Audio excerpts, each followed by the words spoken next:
Praise the Lord. இயேசுவின் அன்பு. தேவனுடைய அன்பை குறித்து நாம் தியானிக்கலாம். ரோமர் 5ஆம் அதிகாரம் 8ஆம் வசனம் இப்படியாய் சொல்லுகிறது, நாம் பாவிகளாய் இருக்கையில் கிறிஸ்து நமக்காக மரித்ததினாலே தேவன் நம்மேல் வைத்த தமது அன்பை விளங்க பண்ணுகிறார்.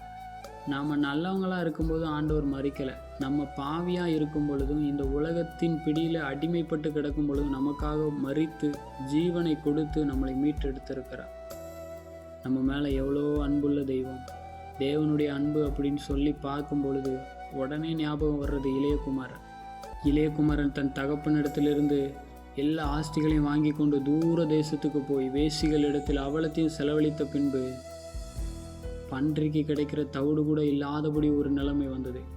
அப்பொழுதுதான் புத்தி தெளியுது. ஐயோ, என் தகப்பனிடத்தில் எத்தனையோ வேலைக்காரர்கள் இருக்கிறார்கள், அவர்களுக்கு மனதார சாப்பாடு உண்டே.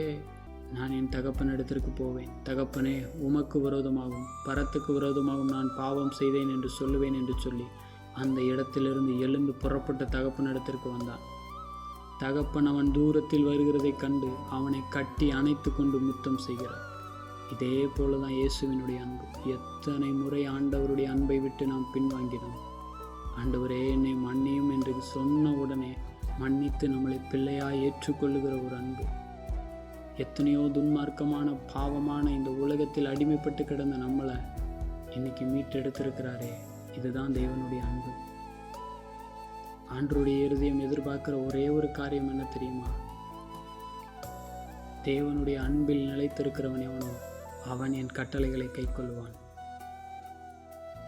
ஆண்டவருடைய வார்த்தையின்படி நாம் நடக்க வேண்டும் என்பதுதான். நாம் ஆண்டவரை நேசிக்கிறோம் அப்படிங்கிறதற்கு அடையாளம் என்ன தெரியுமா? ஆண்டவருடைய வார்த்தைக்கு கீழ்ப்படிந்து நாம் நடப்பதுதான். ஆமென். கர்த்தர் உங்களை ஆசீர்வதிப்பார். ஜீவ நாட்களெல்லாம் என்றும் உம்மை சார்ந்திருப்பே. நான் நம்புவேன் உம்மை மட்டுமே. என் வாழ்வின் நம்பிக்கையே நீர்தானையா. நான் நம்புவேன் உம்மை மட்டுமே. என் வாழ்வின் நம்பிக்கையே நீ